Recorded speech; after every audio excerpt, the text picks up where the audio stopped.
से जो 2026 के एक्सपीरियंस है उनके लिए एक वीडियो आने वाली है, मतलब पूरा वीडियो कोर्स आने वाला है जिसमें मैं आपकी पूरी प्रिपरेशन करवाऊंगी प्री मेन सबके साथ, जिसका एक रोड मैप मैं ऑलरेडी ला चुकी हूँ जो आप सब देख चुके होंगे। आई होप अब तक नहीं देखा है तो जाके देखिए, जिसमें पूरे कंप्लीट ईयर का मतलब जितने हमारे मंथ्स अवेलेबल होंगे उसमें हमें कैसे पढ़ाई करनी है, कि कब हमें ऑप्शनल स्टार्ट करना है, कब से हम अपनी आंसर राइटिंग प्रैक्टिस स्टार्ट करेंगे, कब से हमें अपने नोट्स उसके बनाने हैं, ये सब मैंने वहाँ पे मेंशन किया हुआ है। कैसे हम अपनी टेस्ट सीरीज स्टार्ट करेंगे, कैसे हम पढ़ेंगे, सब कुछ टोटली वहाँ पे है। नेक्स्ट मैंने आपके साथ एक वीडियो शेयर करी थी जिसमें कंप्लीट सिलेबस डिस्कशन था, जिसमें मैंने प्री और क्या कहते हैं आपके जीएस पेपर 1 का सिलेबस डिस्कस कर दिया था। तो 1 से पहले हम अपने जो GS 2, GS 3, GS 4 है ये भी डिस्कस कर लेंगे। तो आज जो मैं आपके सामने बैठी हूँ वो हम डिस्कस करने वाले हैं GS 2 का सिलेबस। देखो यूपीएससी का सिलेबस एक की है जिससे आपको बहुत सारी चीज़ें आपको करनी पड़ती हैं, तो इसलिए स्टार्ट करते हैं। GS पेपर 2 जो है आपका, उसमें हमें क्या करना है, हमें पहले उसके सोर्सेज और सब चीज़ हम इसी में डिस्कस करेंगे। तो आपकी स्ट्रैटेजी क्या रहेगी, क्वेश्चंस को 10 ईयर की एनालिसिस करके देखते हुए वो मैं आपको बताऊंगी। इसकी पीडीएफ मैं शेयर कर दूंगी टेलीग्राम पर फॉर हिंदी मीडियम और इंग्लिश मीडियम दोनों के लिए।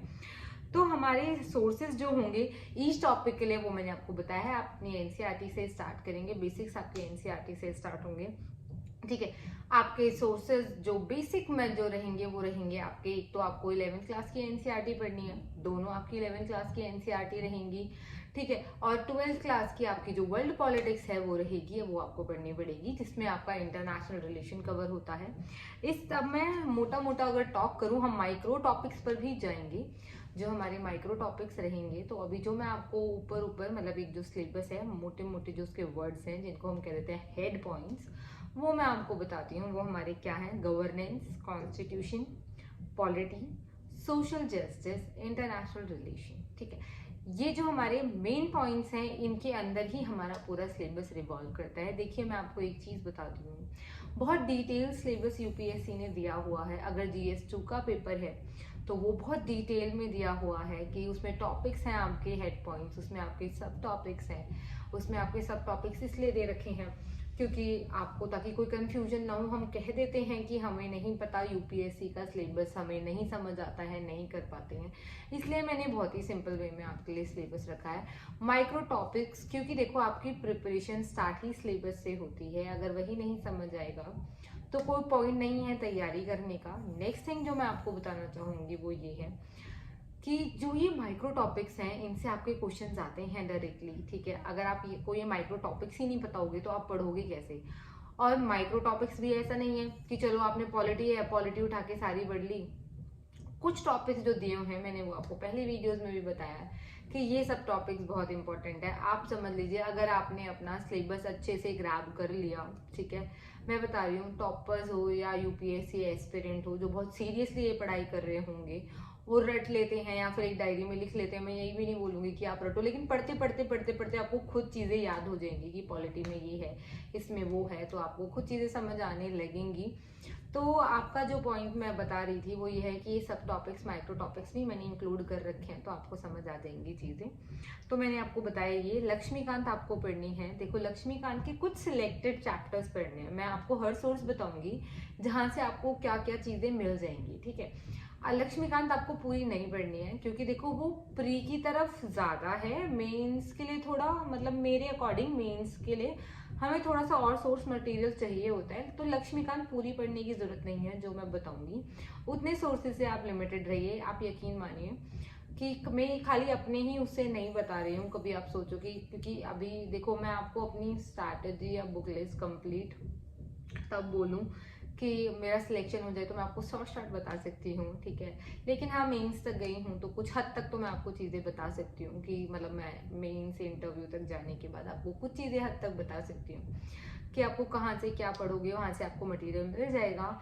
नेक्स्ट थिंग, मैंने 3, 4, 5, ठीक है, जब मैंने यूपीएससी की प्रिपरेशन स्टार्ट करी थी तो मैंने कंप्लीट एनालिसिस, आप यकीन नहीं मानेंगे, शायद 1 महीने तो मैंने कितने टॉपर्स की स्ट्रैटेजी देखी, कितने लोगों के वो देखे, क्या कहते हैं ये बुक लिस्ट और ये सब, तब जाके मैंने चीज़ें देखी कि हाँ मेरे लिए क्या वर्कआउट करेंगी। उस बेसिस पे मैंने आपके लिए ये लिस्ट बनाई है। तो आई होप आपको ये, आई होप क्या मतलब मैं आपको इतनी श्योरिटी दे सकती हूँ कि आपका 90 तो 99% सिलेबस यहीं से कंप्लीट होगा। देखो मैंने हर बार एक ही चीज बोली है, यूपीएससी हार्ड वर्क से ज्यादा स्मार्ट वर्क मांगता है। आप किताबें किताबें किताबें किताबें पढ़ लोगे, रिवीजन नहीं करोगे, उसका कोई बेनिफिट नहीं है, क्योंकि वो कुछ काम नहीं आएगा। आपके काम वही आएंगे जितने आप लिमिटेड रिसोर्सेज रखोगे, उनको बार बार रिपीट करोगे, ठीक है, तो आप इजीली कर पाओगे। तो स्टार्ट करते हैं। तो मैं आपको लक्ष्मीकांत के चैप्टर्स देखो बता रही हूँ, या तो आप वीडियो देखते देखते अगर आपके पास बुक है मार्क कर लीजिए, अदरवाइज मैं पीडीएफ भेजूंगी, नोट डाउन कर लीजिए। हाँ, एक चीज और मुझे डिस्कस करनी है। क्या कहते हैं, देखो मैं पीडीएफ डाउनलोड ऑप्शन नहीं दूंगी, और रीजन उसके पीछे ये है कि आई वांट कि आप लोग लिखो फर्स्ट थिंग, क्योंकि ये एग्जाम में आपको लिखना है, कोई कंप्यूटराइज एग्जाम नहीं है। चलो आप प्री दे लोगे टिक मार्क, मेंस में आपको लिखना है, तो लिखने की हैबिट अभी से डालिए। तो मैं ये चीज आपको करने के लिए नहीं दूंगी कि आप उसको डाउनलोड करिए। I am sorry for that, I am your mentor. तो एक मेंटर लगा लो या एक गुरु होने के नाते मैं आपके लिए वही स्टेप्स रखूंगी जो आपके लिए बेनिफिशियल होंगे। तो इतने इजी चीजें जितनी मिल रही हैं उतनी लीजिए और उतने से अपनी हेल्प आउट करिए। तो इसीलिए मैंने वो डाउनलोड ऑप्शन पीडीएफ का नहीं रखा है। आप देखिए, नोट डाउन करिए, क्योंकि नोट डाउन करोगे तो चीजें आपको और ज्यादा क्लियर समझ में आएंगी, क्योंकि हम वैसे पढ़े ना पढ़े, लिखते समय हम जरूर पढ़ते हैं। तो मैंने आपको बता दिया। सो एक तो आपको एनसीईआरटी 11th की दोनों बुक्स और 12th की आपकी इंटरनेशनल रिलेशन। लक्ष्मीकांत में से आपको देखो, जैसे जैसे मैं चैप्टर बता रही हूँ, जैसे पीडीएफ भेजूंगी वैसे ही पढ़ना। रीजन उसके पीछे ये है क्योंकि वो एक दूसरे से इंटरकनेक्टेड है, तो आप पढ़ पाओगे, मतलब आपको ना इंटरेस्ट भी आएगा और चीजें वो वाली वन गो में समझ आ जाएंगी। तो पहले आप जो चैप्टर्स पढ़ना वो है आपके लक्ष्मीकांत के चैप्टर 1, 2, 3, 4, 10 एंड 11। पहले आप इन चैप्टर्स को पढ़ लेना। फिर जो चैप्टर्स पढ़ने हैं वो है 13, 12, 14, 15, ठीक है, ये चैप्टर्स आपको पढ़ने हैं। फिर आपको इमरजेंसी प्रोविजंस पढ़ लेना, पीएम आपका चीफ मिनिस्टर चैप्टर 31 है, ठीक है। फिर आपका आ जाता है गवर्नर जो आपका चैप्टर 30 है, ठीक है, ये आप पढ़ लेना। तो ठीक है, आपको ये चीजें समझ में आ जाएंगी। तो इनका रिलेशन समझना, इतना आप पढ़ लोगे लक्ष्मीकांत में, आपको इतना वर्कआउट कर जाएगा मेंस में भी, प्री में भी, ठीक है। लक्ष्मीकांत आप इतना ही लिमिटेड चैप्टर्स तक रखना, और जो एक आध सोर्सेज हैं छोटे मोटे वो मैं आपको अभी बता दूंगी आगे बढ़ते बढ़ते, ठीक है। तो नेक्स्ट मैं आपको एक वेबसाइट बताती हूँ। देखो एक वेबसाइट है पीआरएस, ठीक है। देखो हिंदी मीडियम वालों के लिए मुझे एज सच कोई वेबसाइट मिली नहीं, जो मिली थी वो मैं आपको पहले बता चुकी हूँ। पहली वीडियो में मैंने बोला था दृष्टि आईए से आप देख सकते हो, हिंदी मीडियम वाले आपको वहाँ मिल जाती है चीज़ें, करंट अफेयर। एक पीआरएस की वेबसाइट है जहाँ कुछ टॉपिक्स है जो जिसमें ना बड़ी अच्छी रिपोर्ट्स हैं। सारी रिपोर्ट्स नहीं पढ़नी है, कुछ आपको रिपोर्ट्स पढ़नी है वहाँ से। जैसे मैं बताऊँ आपको, मतलब उसमें आपको क्या हेल्प आउट मिलेगी। पीआरएस वाली वेबसाइट पे आपको थोड़ा सर्च करना पड़ेगा कि आपके यूज़ की क्या चीज़ है। उसमें आपका स्टैटिक और करंट आपको दोनों अटैच होके मिलेंगे, तो आपको पता चलेगा हम स्टैटिक के साथ करंट को कैसे रिलेट करते हैं। बाकी हाँ, क्लासेस में भी मैं आपको ये चीज़ें बताऊंगी कि स्टैटिक को करंट से कैसे रिलेट करते हैं, क्योंकि तभी सिलेक्शन होने के चांस तभी बढ़ते हैं जब हम स्टैटिक को करंट के साथ रिलेट करते हैं, क्वेश्चंस भी वही आते हैं। तो आगे बढ़ते हैं हम। वेबसाइट मैंने आपको बता दी है, पीआरएस लेजिस्लेटिव वेबसाइट है, जिसमें आपको पॉलिसी के एनालिटिक्स पढ़ लेना, लॉज और बिल्स पढ़ लेना, ठीक है। हाँ, एक क्या कहते हैं, थोड़ा अमेंडमेंट्स ना, विकिपीडिया देखो, विकिपीडिया थोड़ा ओवरव्यू देता है ऊपर ऊपर, लेकिन अमेंडमेंट्स जो अच्छे अमेंडमेंट्स है, रिसेंट अमेंडमेंट्स हैं, वो आप विकिपीडिया से देख लेना, क्योंकि अमेंडमेंट्स पे क्वेश्चंस आते हैं। तो विकिपीडिया से जैसे एक देख लेना कि अमेंडमेंट्स कौन कौन से हैं। उसके बाद क्या कहते हैं, जब हम अमेंडमेंट्स पढ़ेंगे जो लैंडमार्क अमेंडमेंट्स रहे हैं, तो आपको चीज़ें और क्लियर हो जाएंगी। बाकी मैंने सिलेबस में इसलिए डाल दिया ताकि जब आप एंड मोमेंट पर रिवीजन करो ना, तो आपको याद आए, अच्छा मुझे विकिपीडिया देखना है, अच्छा मुझे पीआरएस लेजिस्लेटिव देखनी है, उसमें स्टैटिक और करंट रिलेट है ना। तो आपको ये चीज़ें एंड मोमेंट पे रिवाइज करने में बहुत काम आएंगी। सब टॉपिक्स में एक रजिस्टर बना लेना। जैसे मैं ना ओपन शीट्स ज़्यादा रिकमेंड करती हूँ, क्योंकि आपको कोई चीज़ ऐड करनी होती है। जैसे हम इतने चैप्टर पढ़ा गवर्नर, अब कुछ 6 महीने बाद कुछ गवर्नर पे कुछ इशू हो रहा है, या फिर कोई बिल पास हो रहा है, या कुछ भी हो रहा है, या फिर कोई इलेक्शन हो रहा है, वो आपको बार बार न्यूज़ में देखने के लिए मिलेगा। तो फिर आप रजिस्टर के बीच में कहाँ चिपकाओगे, तो आप वो वहाँ अटैच कर पाओगे, तो आपका स्टैटिक करंट ऐसे रिलेट होके चलेगा। इसलिए open sheets and white sheets, please white sheets पर ही लिखिए, क्योंकि यही शीट्स आपको मिलेंगी एग्जाम में लिखने के लिए। तो आप इजीली इन शीट्स पे लिखोगे तो आपकी प्रैक्टिस हो जाएगी लिखने की। तो मैंने आपको अमेंडमेंट्स के लिए एक टॉपिक बता दिया। इन टॉपिक्स में आप अपने अमेंडमेंट्स वगैरह रखेंगे तो मतलब ये आपका फर्स्ट टॉपिक आप ले लीजिए जो माइक्रो टॉपिक है। अमेंडमेंट पे वहां से आ जाएंगे आपके। नेक्स्ट टॉपिक मैं आपको बताती हूँ जो हमारे सिलेबस में दिया हुआ है, वो है functions and responsibilities of the union and the states, issues and challenges pertaining to the federal structure, devolution of powers and finances up to local level and challenges therein. ठीक है, ये जो सारे हमारे जो फंक्शंस हैं, हमारी जो ड्यूटीज हैं, हमारी जो रिस्पॉन्सिबिलिटीज हैं, हमारे स्टेट की तरफ, यूनियन की स्टेट की तरफ या फिर स्टेट की यूनियन की तरफ। ठीक है, सिंपल आप कह सकते हो डिवीजन ऑफ पावर। ठीक है, सिंपल हम कह सकते हैं, मतलब डिवीजन ऑफ पावर नहीं, मतलब एक दूसरे दोनों को क्या पावर्स दी हुई हैं। डिवीजन ऑफ पावर तो एक सेपरेट ही टॉपिक दे रखा है, सेपरेशन ऑफ पावर वो एक अलग टॉपिक दे रखा है।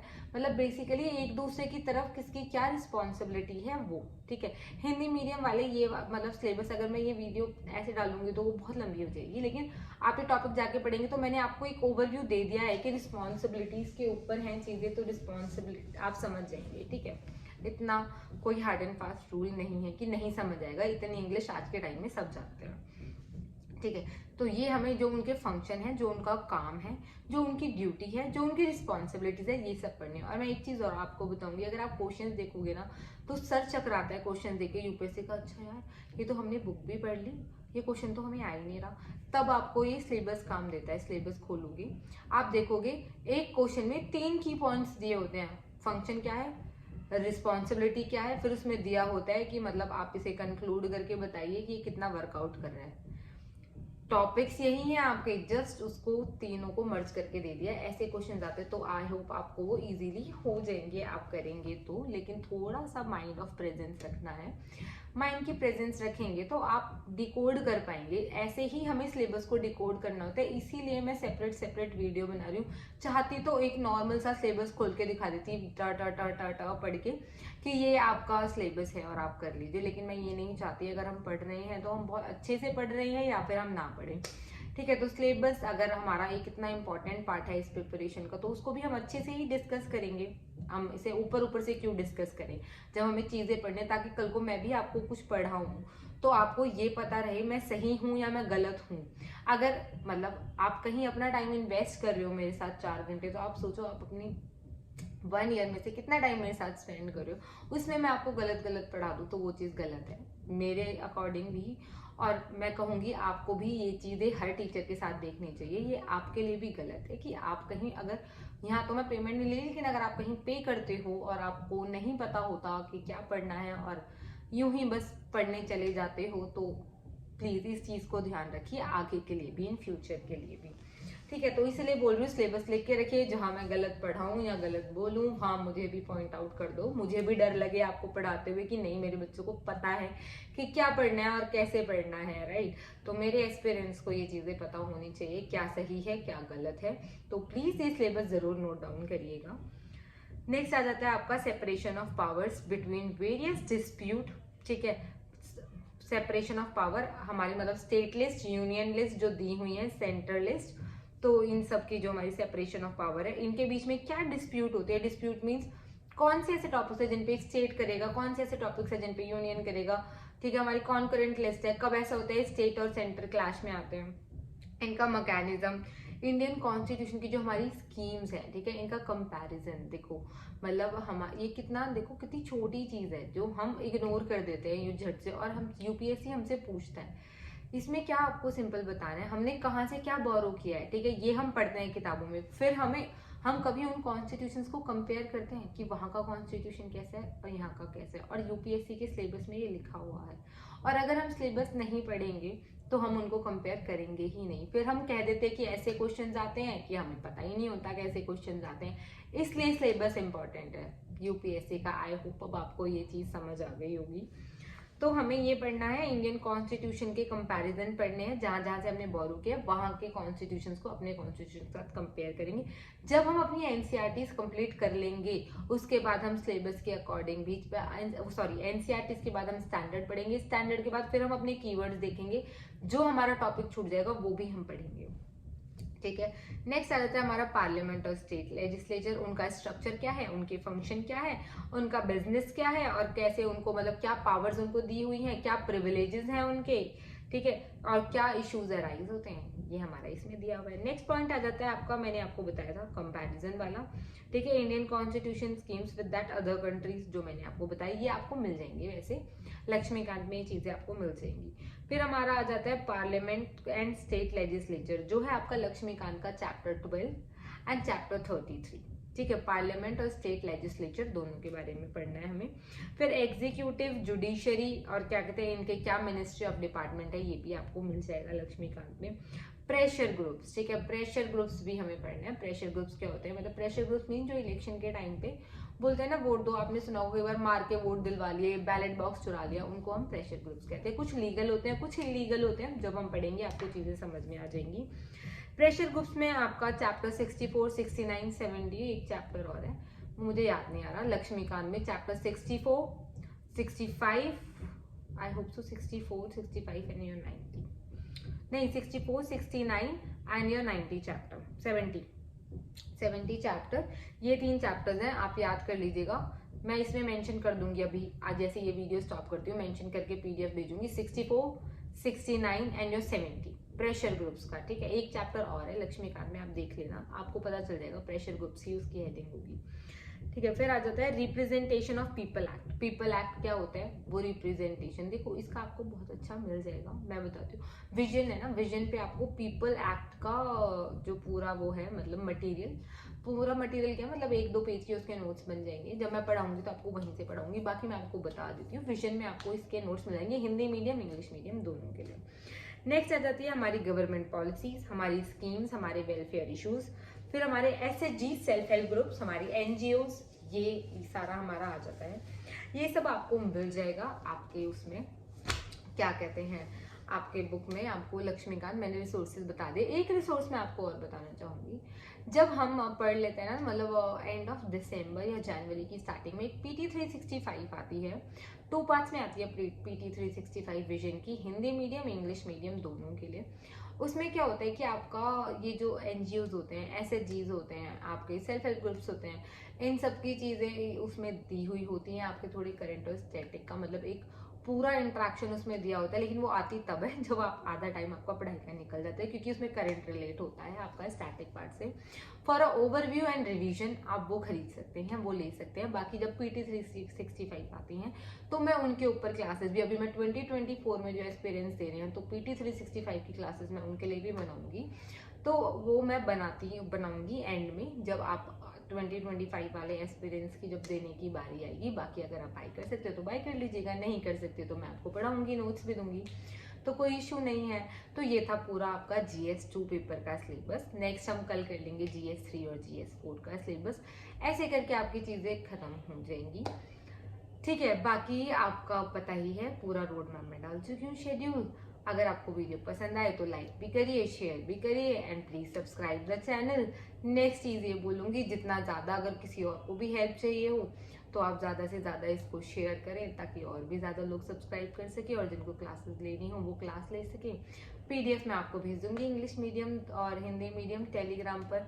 Thank you so much. तो आई होप आपको चीज़ें समझ में आ गई। कुछ अगर डाउट्स रह जाते हैं तो आप मुझे टेलीग्राम पर मैसेज कर दीजिएगा, कोई इशू नहीं है। मैं चाहे थोड़ा लेट मैसेज देख लेती हूँ, लेकिन देखती हूँ और रिप्लाई भी करती हूँ, ताकि आपको इजीली क्रैक हो जाए चीज़ें।